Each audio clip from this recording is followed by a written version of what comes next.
Now, this week, several motorists were robbed of their belongings during peak traffic on the M1-M2 split at the Crown Interchange in Johannesburg. Early on Tuesday morning, this was by 5 men armed with 9mm guns. The latest crime stats also show that nationally, robbery with aggravating circumstances stood at over 40,000. So to take this discussion further, we're going to be joined by Chad Thomas, Organised Crime Investigator. Chad, good afternoon, and thank you for joining us here on the SABC at this hour. Very good afternoon to you and the viewers. So in light of the incidences coming to the fore, we know that police unions are now calling for an increase in the budget for community policing forums.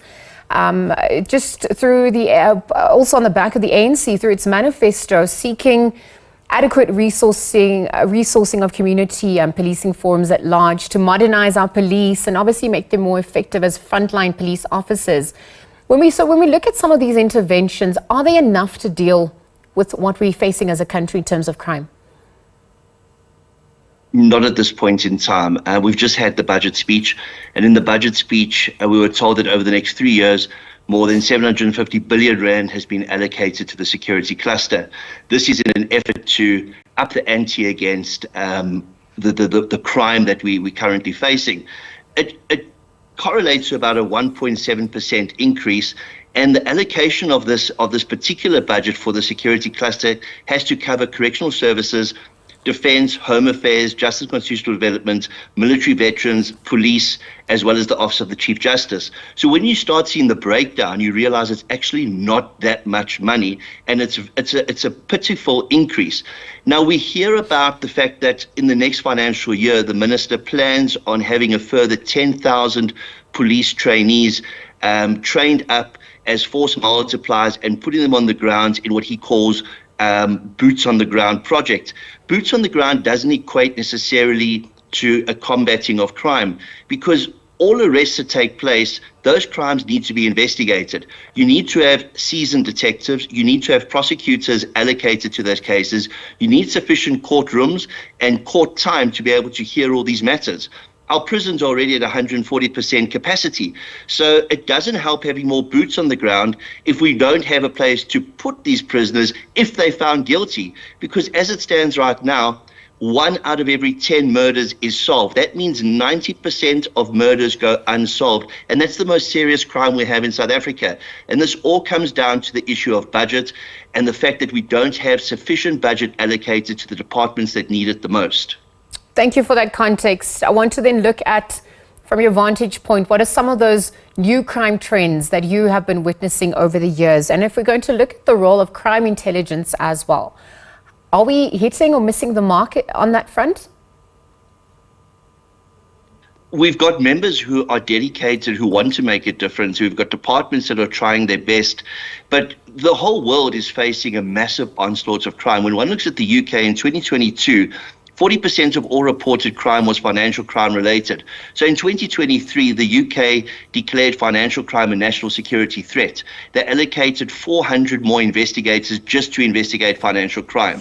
If we look at a study that came out of the United States this month by the Department of Treasury, they have also noted an uptake in financial crime and have also noted that this should be listed as a security threat from a national perspective. This means more funds become allocated, more resources become available.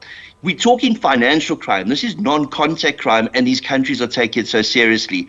South Africa, on the other hand, is seeing a massive uptake in contact crimes. Murders, we're looking at 85 murders a day. That's a murder on average every 20 minutes. We're looking at an uptake in assault with grievous bodily harm. We're looking at uptake with regards to attempted murder. We're looking at uptake with kidnapping.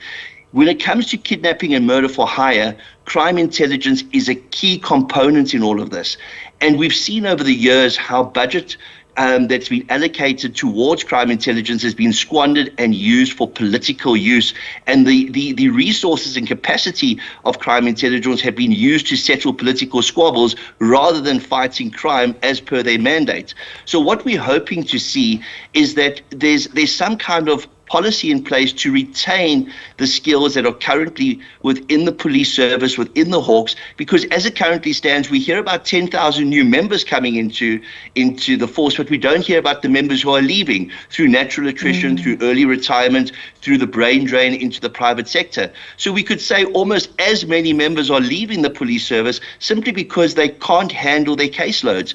A detective is carrying most probably 3 times the amount of dockets that he should be carrying, and the Hawks only have 50% of the members that they should have to investigate priority crime. So, Chad, given the interventions to date, what can be done in the interim to fight against crime in the country? How do we develop respect for the rule of law at large?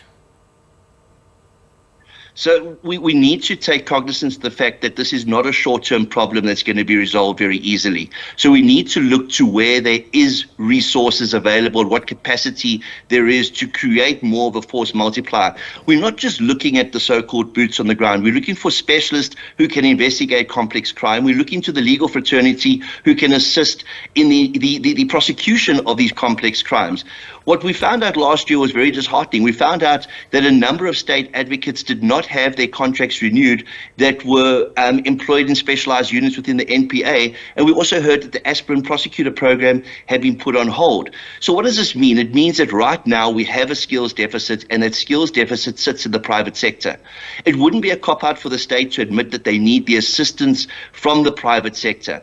On a force multiplier perspective, there's 800,000 active security officers out there that can assist the police. But more importantly, there's also forensic auditors, forensic investigations, and legal experts that can help the other units, such as the National Prosecuting Authority, the Asset Forfeiture Unit, and the Investigating Directorate.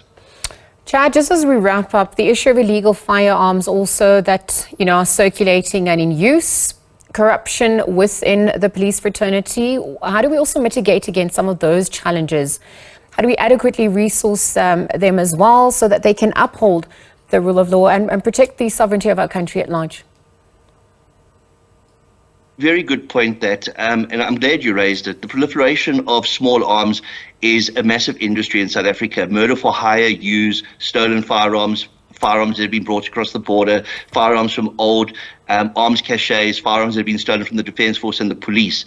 Again, a crime intelligence function to infiltrate these syndicates, because when there's a murder for hire, or when there's a kidnapping, or when there's a cash in transit heist, there has to be a coming together of different syndicates. Somebody has to supply the stolen weapons, somebody has to supply the stolen vehicles, somebody has to supply the foot soldiers for these different types of crimes. And this can only be combated through an effective crime intelligence that needs to be correctly resourced and has to be apolitical. We cannot see our crime intelligence systems being used to further people's personal agendas or specific political narratives. They have to ensure they are accountable to an independent agency such as the IGI, and they have to also realize that their role is critical if we're going to turn the tide on crime.